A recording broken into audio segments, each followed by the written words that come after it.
창세기 말씀 계속 보고 있습니다. 창세기는 50장까지 있는데 내용상 크게 두 부분으로 나눌 수 있다고 말씀드렸죠. 1장에서 11장까지는 네 가지 큰 사건, 창조, 타락, 홍수 심판, 인구 분사. 12장에서 50장까지는 네 명의 인물, 아브라함, 이삭, 야곱, 요셉, 그리고 한 명을 더 들자면 유다라고 말씀드렸습니다. 이건 여러분 이제 외우셔야 됩니다. 다. 누가 아무 때 물어봐도 말할 수 있도록. 우리가 지금 이제 계속 아브라함의 이야기를 보고 있습니다. 지난주에는 하나님께서 아브라함에게 오셔서 약속을 하셨지만은 나이는 들어가고 부부는 늙어가는 그 현실을 보면서 잠깐 흔들리는 모습을 살펴보았습니다. 흔들렸다고 해서 하나님을 부정한다거나 하나님을 믿지 않는다 하는 것은 아니었죠. 잠깐 흔들렸던 것입니다. 그로 인해서 아브라함과 사라의 여종이었던 애굽 여인 하갈 사이에서 이스마엘이 태어났습니다. 여주인에게 구박받다가 도망가던 이제 그 애굽 여인 하갈이 이제 천사가 막아서 다시 본 여주인 사라의 집으로 돌아왔지만 임신한 것만으로 여주인을 무시했던 사람인데 아기를 낳았으니 그 상황이 어땠을까? 또 그것을 바라보는 여주인 그 사례는 또 어땠을까? 또 그런 사례를 바라보는 아브라함은 또 어땠을까? 직접 보지는 않았지만은 진짜 큰데 아브라함의 가정이 그렇게 평안하지는 못했을 것 같습니다. 그렇죠. 그러면서 세월이 지났습니다. 아브라함이 99세 때, 그러니까 이스마엘이 태어난 지 13년이 지났을 때 하나님께서 아브라함을 찾아오셨습니다. 오늘 본문 1절 말씀이죠. 창세기 17장 1절 말씀. 아브라함이 99세 때에 여호와께서 아브라함에게 나타나서 그에게 이르시되 나는 전능한 하나님이라. 너는 내 앞에서 행하여 완전하라. 내가 내 언약을 나와 너 사이에 두어 너를 크게 번성하게 하리라 하시니, 별로 평안하지 않은 가정에 하나님께서 찾아오셔서 말씀하십니다. 나는 전능한 하나님이다. 이걸 여러분 히브리어로 엘샤다이라고 하죠. 들어보셨죠? 엘샤다이. 전능한 하나님이라고 했습니다. 나는 전능한 하나님이야. 너는 나를 어떤 하나님으로 믿고 있는 거야? 너는 내 앞에서 행하여 완전하라. 이것은 책망이라고 할 수 있습니다. 난 모든 것을 할 수 있는 신이야. 내 앞에서 말로만 믿습니다. 이것까지는 안 돼. 행함으로 너의 믿음을 보인다는 말씀입니다. 저는 이 말씀이 너무 중요하다고 생각합니다. 우리 기독교 역사에 개신교가 새로운 변화를 맞이한 때가 있었습니다. 바로 썩어 문드러져 가던 중세시대의 암흑기를 끝내고 종교개혁을 일으켰던 때입니다. 그 마틴 루트라는 분이 종교개혁을 일으키면서 내건 세 가지 기치가 있습니다. 종교개혁의 3대 원리라고도 하죠. 여러분 주보 사이에 간지 보시면 그 내용이 나옵니다.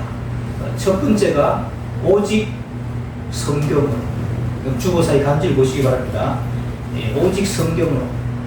그걸 여러분 라틴어로 솔라 스크립투라. 그리고 두 번째가 오직 은혜로.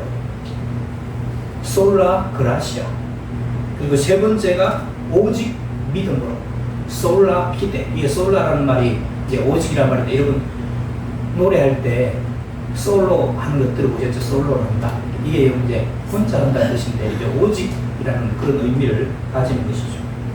이 가톨릭이 진리에서 멀어지고 믿음이 아니라 돈을 주고 면죄부를 산다든지 또 고행을 하는 행위로 구원을 얻을 수 있다든지 이런 것이 잘못되었다 선포하고 바로 잡으려고 했던 것입니다. 저는 위대한 개혁이었고 종교개혁자들이 잘했다고 생각됩니다. 그런데 문제는 오직 성경으로, 두 번째가 오직 은혜로, 세 번째가 오직 믿음으로, 이 세 가지 중에서 세 번째인 오직 믿음으로 라는 부분을 너무 강조하면서 행위를 완전히 배제해 버렸다는 것입니다. 행함이 있는 믿음을 강조하는 이 야고보서 같은 책을 지푸라기 쓰시느라 이렇게 말할 정도였습니다. 그게 왜 성경에 들어있는지 모르겠다. 그리고 마틴 루트가 한 말이죠. 워낙 이제 행함을 강조했던 이 가톨릭에 이제 반대하다 보니까 이렇게 할 것이죠. 이런 믿음이 중요하죠, 당연히. 근데 그 믿음이 행함이 따르는 믿음인데 그것을 무시해버린 겁니다. 그리고 이런 히브리어로 된 믿음이 우리말로 번역되는 과정에서 또 한 번의 오해가 일어나게 됩니다. 주보사의 간지를 보시기 바랍니다. 믿음이라는 말이 이제 구약 성경은 히브리어로 되어 있죠. 본문이. 믿음이란 말이 에무나라는 말입니다. 히브리어로. 이게 이제 우리 한글로 이제 번역될 때는 두 가지로 번역이 돼요. 첫 번째로는 충성, 성실 이렇게 번역이 됩니다. 영어로 하자면 faithfulness죠. 그리고 두 번째로는 믿음으로 번역이 됩니다. belief죠.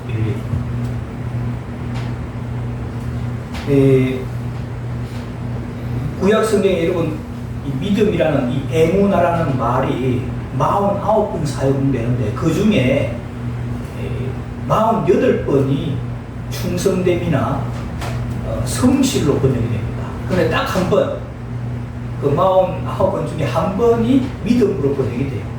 그게 말씀이 어디냐니까 하박국 2장 4절 말씀입니다. 하박국 2장 4절 말씀 여러분 주보사의 간지 다 같이 읽어볼까요? 시작. 보라 그의 마음은 교만하며 그 속에서 정직하지 못하나 의인은 그의 믿음으로 말미암아 살리라. 여기 믿음 이게 여러분 원래 원문이 원어가 뭐라고요? 에무나라는 겁니다. 근데 이 에무나 이걸 믿음으로 번역하는데 이걸 사실 충성됨으로 성실함으로 번역해도 아무 문제가 없어요. 근데 이걸 믿음으로 번역합니다. 그리고 신약 성경에도 보면 신약 성경에 믿음에 해당되는 말이 피스티스입니다. 피스티스. 들어보셨는지 모르겠어요. 피스티스. 근데 이것도 역시 두 가지로 다 번역이 됩니다. 충성이나 성실로 또 믿음으로 같이 번역됩니다. 그래서 어떤 구절에 보면 충성으로 번역된 것도 있어요. 성실로 번역된 것도 있습니다. 그런데 대부분이 말씀들이 충성이나 믿음으로 번역 안 하고 충성이나 성실로 번역하지 않고 믿음으로 번역해요. 그래서 여러분이 로마서 1장 17절 말씀, 하박국 2장 4절 말씀을 인용한 로마서 1장 17절 말씀 우리 다 같이 읽어볼까요? 시작. 복음에는 하나님의 의가 나타나서 믿음으로 믿음에 이르게 하나니 기록된 바 오직 의인은 믿음으로 말미암아 살리라 함과 같으리라. 여기 이것도 여러분 성실함으로 했으면 좀 의미가 달라졌을 텐데 이걸 그냥 믿음으로 빌리프로만 이렇게 번역을 합니다. 여기 여러분 만약에 오직 의인은 그 성실함으로 살리라 하는 것하고 오직 의인은 믿음으로 살리라 완전 느낌이 다르죠. 원래는 이런 그 성실함으로 살리라 이렇게 해도 말이 되게 돼 있고 오히려 그거하고 더 가깝습니다. 원문이. 근데 우리는 이걸 믿음으로만 쓰는 겁니다. 마태복음 25장에 보면 달란트 비유가 나오죠. 달란트 비유 보면 그때 판결했던 판결문이 뭡니까? 착하고 충성된 조다. 2달란트, 5달란트에게 그 말이고 1달란트 가졌던 사람에게 한 말은 악하고 게으른 조. 거기도 보면 여러분 충성된 겁니다. 충성된. 그걸 강조하고 있는 거예요. 그게 다른 말로 하면 성실한 거죠. 성실함으로 충성됨으로 살리라고 한다면 우리 행위까지 포함되는 겁니다. 오직 믿음으로 말미암아 살라고 한다면 행동은 어떻든지 믿기만 하면 된다고까지 생각이 가능한 겁니다. 그래서 여러분 요즘에 이런 사고들이 많이 퍼져가지고 어떤 일을 해도 상관없고 믿기만 믿으면 그만 천국 간다 이렇게 생각하고 있어요. 성경은 그렇게 가르치지 않습니다. 저는 처음부터 우리 기독교가 우리가 믿음으로 구원받는다는 말을 성실한 것, 충성됨으로 구원받는다고 가르쳤다면 지금도 훨씬 거룩할 수 있을 거라는 겁니다. 성경에서 가르치는 것은요, 행함이 있는 믿음이에요. 행위는 상관없이 그냥 믿습니다 이거 말만 하면 되는 믿음이 아닙니다. 삶 따로 신앙 따로 될 수가 없이 삶이 곧 신앙이 되는 것이죠. 하나님께서 이 아브라함에게 요구하신 것이 바로 이것이라고. 너는 내 앞에서 행하여 왔잖아.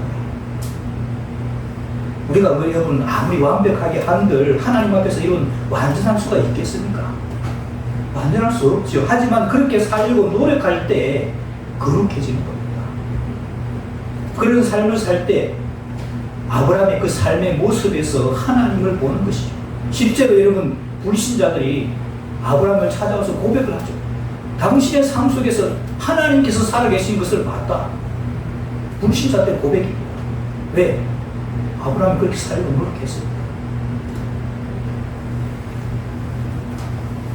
하나님께서 나타나셔서 책망 같은 걸 말씀을 하시면서 재차 이제 언약을 말씀하시자 아브라함이 하나님 앞에 엎드립니다. 3절이죠.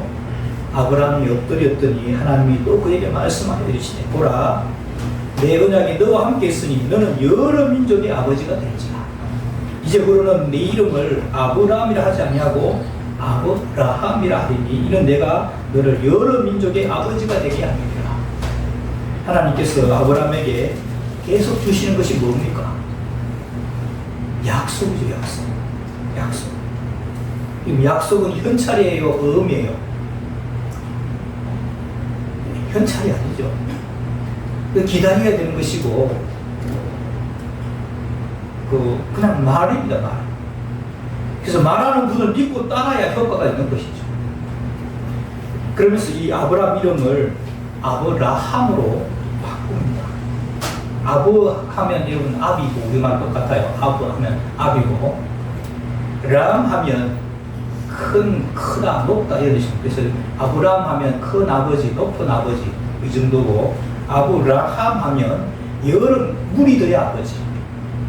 그래서 여러 민족의 아버지다 이런 뜻이죠. 그래서 여러 민족의 아버지가 될 것이라는 하나님의 약속이 이루어지는 것처럼 네 이름도 그렇게 바꾸라는 겁니다. 저는 이것이 하나님의 약속을 잊지 못하도록 하는 첫 번째 조치라고 생각합니다. 흔들릴까봐 또 흔들리기도 좀 했죠. 약속을 두고 흔들리니까 이름을 바꿔서 사람들이 아브라함 이렇게 부르면은 맞다.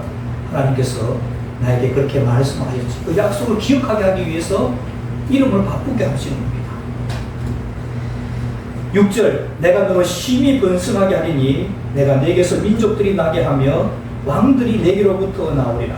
내가 내 언약을 나와 너 및 내 대대 후손 사이에 세워서 영원한 언약을 삼고 너와 내 후손의 하나님이 되리라. 내가 너와 내 후손에게 내가 그리워하는 이 땅 곧 가나안 온 땅을 주어 영원한 기업이 되게 하고 나는 그들의 하나님이 되리라. 지금까지 여러분 아브라함에게 주셨던 하나님의 약속은 크게 두 가지였죠. 첫 번째가 아브라함의 자손을 하늘의 별처럼 땅의 티끌처럼 많게 해주겠다.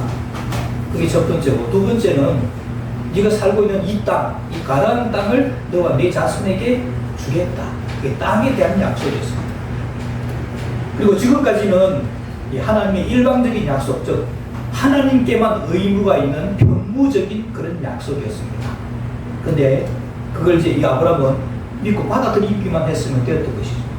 하지만 지금부터는 아브라함과 그 후손도 지켜야 할 의무가 생기게 되죠. 그게 9절입니다. 9절 보시면 하나님이 또 아브라함에게 이르시되 그런즉 너는 내 언약을 지키고 내 후손도 대대로 지키라. 이제 지키라고 하죠. 10절 너희 중 남자는 다 할례를 받으라. 이것이 나와 너희와 너희 후손 사이에 지킬 내 언약이니라. 너희는 호피를 베어라. 이것이 나와 너희 사이의 언약의 표징이니라. 너희의 대대로 모든 남자는 집에서 난 자나 또는 너희 자손이 아니라 이방 사람에게서 돈으로 산 자를 막론하고 난 지 8일 만에 할례를 받을 것이라. 너희 집에서 난 자든지 너희 돈으로 산 자든지 할례를 받아야 하리니 이에 내 언약이 너희 살에 있어 영원한 언약이 되리라. 할례를 받지 아니한 남자 곧 그 포피를 베지 아니한 자는 백성 중에서 끊어지리니 내가 그가 내 언약을 배반하였습니다. 하나님을 향하여서 아브라함과 그 후손들의 약속을 이행하고 지켜야 했던 것, 이제 아브라함 쪽에서 의무를 행해야 했던 것이 뭔가니까 남자들이 다 할례를 받는 것이었습니다. 이것은 아브라함의 후손이라는 표시이기도 하고 하나님과의 언약의 표시이기도 한 것입니다. 할례는 요즘 말로 하자면 포경 수술을 말하는 것이죠. 남자의 생식기 가죽 끝을 자르는 것입니다. 집에서 난다든지 돈으로 산다든지 아브라함의 집에 살려면 다 할례를 받아야 했습니다. 할례를 받지 아니한 남자는 아브라함의 자손으로 해서 의무를 지키지 않았으니까 언약을 배반한 것과 같아서 그렇게 취급해서 백성 중에서 끊어지게 될 것이다. 그렇게 말씀하시죠. 저는 이것이 아브라함과 하나님 사이의 약속을 기억하게 하는 두 번째 조치라고 생각합니다. 첫 번째 조치가 이름 바꾸는 것이었죠. 두 번째 조치는 할례를 해나가는 겁니다. 여러분, 사람들이 하루에 소변을 몇 번씩 보잖아요. 그때마다 안 쳐다볼 수가 없죠. 남자들은 쳐다볼 수밖에 없잖아요. 그러면서 하나님의 약속을 기억하는 겁니다. 잊을래야 잊을 수가 없는 것이죠. 아브라함으로 하여금 약속에 대한 믿음이 흔들리지 못하도록 이렇게 하신 겁니다. 그리고 하나님께서는 상속자에 대한 약속도 분명하게 하십니다. 그 전까지는 조금 흐릿흐릿했어요. 15절 말씀 보시면 15절 16절 우리 같이 읽어볼까요? 시작. 하나님이 또 아브라함에게 이르시되 내 아내 사레는 이름을 사레라 하지 말고 사라라 하라. 내가 그에게 복을 주어 그가 내게 아들을 낳아주게 하며 내가 그에게 복을 주어 그를 여러 민족의 어머니가 되게 하리니 민족의 여러 왕이 그에게서 나리라. 상속자 즉 아브라함의 후손이 아브라함과 사라 사이에 나올 것을 분명합니다. 그 아브라함과 사라 사이에 이 약속이 있기 전에는 그냥 아브라함의 몸에서 날자 이 정도로만 아브라함이 알고 있었는데 그게 아니고 아브라함과 사라 사이에서 날 사람이 내 상속자라는 것이죠. 그래서 89세인 사레의 이름을 사레라고 하지 말고 사라라고 바꿉니다. 사레의 이름의 뜻은 지배자 이런 뜻인데 여주인 뜻에 사라라고 쳐서 사레보다 훨씬 더 큰 의미로 여러 민족의 어머니다 그런 의미로 이름을 바꾸신 것이죠. 16절에 보면 내가 그에게 복을 주어 그가 내게 아들을 낳아주게 하며 여러 민족의 어머니가 되게 할 것이다. 이 말을 들었을 때 아브라함이 막 엎드려 가지고 속으로 웃었습니다. 여러분 같으면 웃지 않겠어요? 여기 우리 교회 지금 예배 드리신 분 중에 권사님들이 지금 세 분이 계셔요. 하나님께서 나타나셔서 내년 이맘때 네가 아들을 낳게 될 것이다. 그러면 웃지 않겠어요? 다 웃겠죠. 여러분들은 훨씬 나이가 많을 이 사례가 89세가 되었을 때 하나님께서 자녀가 있을 것이다 이렇게 하니까 여기서고 사례는 89세입니다. 17절에 아브라함이 엎드려 웃으며 마음속으로 이르되 100세 된 사람이 어찌 자식을 낳을까? 사라는 99세니 어찌 출산하리요? 하고 아브라함이 이에 하나님께 아뢰되 이스마엘이나 하나님 앞에 살기로 합니다. 아이고 그냥 나이 많은 사라는 놔두시고 지금 낳은 아들 이스마엘이나 하나님 앞에서 잘 살기를 원합니다. 그렇게 했지만 하나님께서는 다시 확실하게 말씀하십니다. 19절이죠. 하나님이 이르시되 아니라 네 아내 사라가 내게 아들을 낳으리니 너는 그 이름을 이삭이라 하라. 내가 그와 내 언약을 세우리니 그의 후손에게 영원한 언약이 되리라. 이스마엘에 대하여는 내가 네 말을 들었나니 내가 그에게 복을 주어 그를 매우 크게 생육하고 번성하게 할지라. 그가 12두령을 낳으리니 내가 그를 큰 나라가 되게 하려니와 내 언약은 내가 내년 이 시기에 사라가 내게 낳을 이삭과 세우리라. 그 아니라는 것입니다. 하나님께서 말씀하신 이 약속의 상속자는 네 안에 사라가 아들을 낳을 텐데 그 아들과 세울 것이라 겁니다. 그 아들 이름을 이삭이라고 하죠. 이삭 하면 여러분 우리가 뭐 보리 이삭이라든지 벼 이삭이라든지 이렇게 생각하는데 원래 원문으로 따지자면은 이츠하크입니다. 이츠하크. 이걸 이제 우리가 어른들이 이제 옛날 어른들이 번역할 때 이삭 이렇게 번역한 거죠. 뭐 아이작이라고 하기도 하고 영어 이름으로 그렇게 하는데 이츠하크입니다. 웃음이라는 뜻이죠. 웃음. 그래서 너와 세운 언약을 이어서 네 아들 이삭과 세울 텐데 그 후손에게 영원한 언약이 되게 하겠다. 그리고 네가 말한 그 이스마엘도 네 아들이니까 크게 번성해서 12두령을 낳고 큰 나라가 되게 하겠지만은 내가 약속할 그 사람은 그 이스마엘이 아니고 이츠하크하고 이 사라가 내게 낳아줄 이츠하크하고 세울 것이다. 확실히 이 상속자를 지금 말씀하시는 것이죠. 그리고 하나님은 아브라함을 떠나십니다. 22절이죠. 하나님이 아브라함과 말씀을 마치시고 그를 떠나 올라가셨더라. 이 아브라함이 하나님이 자기에게 말씀하신 대로 이 날에 그 아들 이스마엘과 집에서 태어난 모든 자, 돈으로 산 모든 자, 곧 아브라함의 집 사람 중 모든 남자를 데려다가 그 포피를 베었으니 아브라함이 그의 포피를 벤 때는 99세였고 그의 아들 이스마엘이 그의 포피를 벤 때는 13세였더라. 그날에 아브라함과 그 아들 이스마엘이 할례를 받았고 그 집의 모든 남자 곧 집에서 태어난 자와 돈으로 이방 사람에게서 사온 자가 다 그와 함께 할례를 받았더라.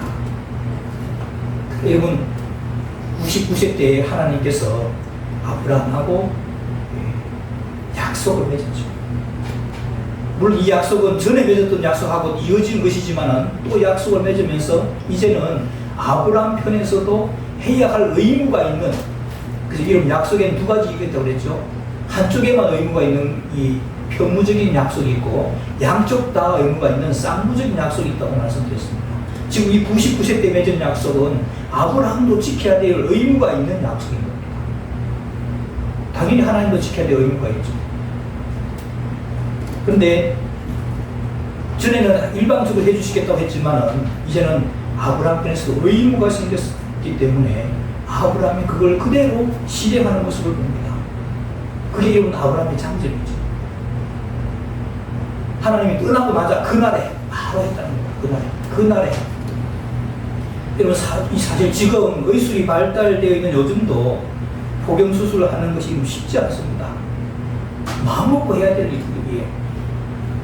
하지만 아브라함은 하나님이 자기에게 말씀하신 대로 집안 모든 사람에게 할례를 행했습니다. 물론 99세 된 자기도 할례를 받게 됩니다. 원래 난지 8일 만에 8일이면 아무것도 모를 때잖아요. 그때 아무것도 모를 때 하라는 것인데 이제 거의 100세가 된 노인인데 이 할례를 받았다는 것입니다. 쉽지 않은 일이죠. 그리고 당연히 이름도 바꿨을까요? 안 바꿨을까요? 이름도 바꾸었겠죠. 왜 그랬을까요? 하나님과의 약속을 지키기 위해서입니다. 하나님과의 약속은 하나님 편에서 할 의무가 있는가 하면 아브라함 편에서 할 의무가 있는 것이죠. 그 의무를 지켜야 했다는 겁니다. 아브라함은 모든 집안 식구에게 할례를 행하는 것이 여러분 쉽지 않겠죠. 자기 혼자 하는 것도 어렵지만은 여러분 그 남자가 기르고 연습시킨 남자가 몇 명이었어요? 318명이었었어요. 세월이 지났으니까 더 많아졌을 수도 있겠죠. 그 남자들, 어린애들까지 합하면 더 많았을 텐데 그 아이들까지 다 할례를 행했다는 겁니다. 쉽지 않은 일이었을 것입니다. 그런데 하나님과의 그 약속을 지키기 위해서 모두가 다 할례를 받게 됐다는 것입니다. 그 이 순종의 행위가 약속을 믿는다는 또 다른 증거 아니겠어요? 그럼 우리가 믿음 할 때 이 믿음은요 그냥 말 가지고 되는 게 아닙니다. 그건 참 믿음이 아니에요. 우리의 믿음이라는 것이 우리의 행위까지 동반한 믿음이 참 믿음입니다. 그래서 우리가 하나님의 약속을 믿는다면 믿음의 행위가 당연히 뒤따라야 하는 것입니다. 너는 내 앞에서 행하여 완전하라 하는 말씀 들었던 아브라함은 하나님의 말씀에 순종해서 약속의 의무를 지켜냅니다. 우리 역시 약속을 받은 사람들입니다. 우리의 믿음이 말뿐만이 아니라 행위를 포함한 신실한 믿음, 충성된 믿음이 되기를 주님의 이름으로 축원합니다. 기도하겠습니다. 하나님 아버지, 아브라함의 삶을 보며 하나님과 아브라함 사이에 맺은 언약을 살펴보게 되었습니다. 약속에 대한 믿음이 흔들리지 못하도록 아브라함의 이름을 아브라함으로 바꾸게 하시고 몸에 할례라는 언약의 표시를 두게 하였습니다. 우리 역시 약속을 받은 사람들입니다. 이 약속의 말씀에 굳게 서서 흔들리지 않게 하시고 이 약속을 이행하는 믿음의 행위가 뒤따르게 하옵소서. 예수님의 이름으로 기도하옵나이다. 아멘.